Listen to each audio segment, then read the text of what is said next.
Welcome to Lesson 8, problem number 2. Today we are going to graph lines that occur in what's called standard form, 8x minus 4y equals 12. We're going to rewrite it in slope-intercept form, which as a reminder is y equals mx plus b. And then we're going to graph it after completing the table. So we're going to start with our 8x minus 4y equals 12, and I'm going to show all the steps for today. So we're going to take 8x from both sides. But notice that when we take away that 8x, I get negative 4y equals, and notice that I'm putting the negative 8x first and then the plus 12. So the reason I'm putting the x term first, even though it might be tempting to say 12 minus 8x, is because we want mx plus b. Okay, so the x term comes first, divide everything through by negative 4, and just like that, we get y equals negative 8 over negative 4 is a positive 2x, 12 over negative 4 is a negative 3. So we now have done the first part of the problem. We've rewritten it in slope-intercept form. So now let's go to the table.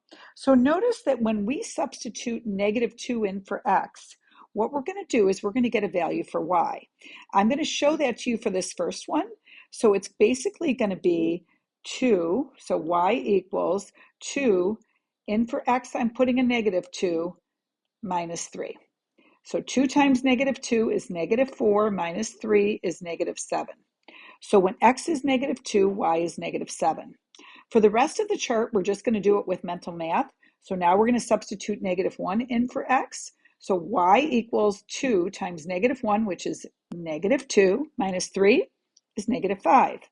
When you put 0 in, y equals 2 times 0 is 0, minus 3, negative 3.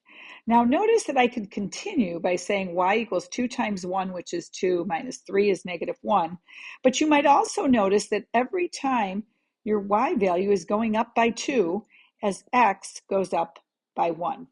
So it's interesting, we don't have to do all of the substituting in if you recognize the pattern and see that when x is 2, y is going to be 1. Okay, so now we have all these points to plot. And so I'm going to go to negative 2. And I just want you to see when x is negative 2, y is negative 7. So I'm all the way down there. When x is negative 1, y is negative 5. So this was negative 7. So now I'm at negative 1, negative 5.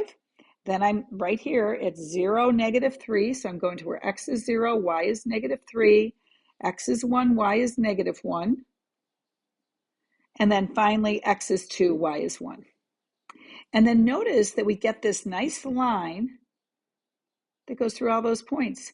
Now, the other way you could have done it, remember that once it's in y equals mx plus b form, we can also say, well, the y-intercept is right here at negative 3. And then the slope is up 2, from there up 2 over 1, up 2 over 1, and we'd get the exact same line if we didn't plot all the points in the table. Okay, great job. See you next time.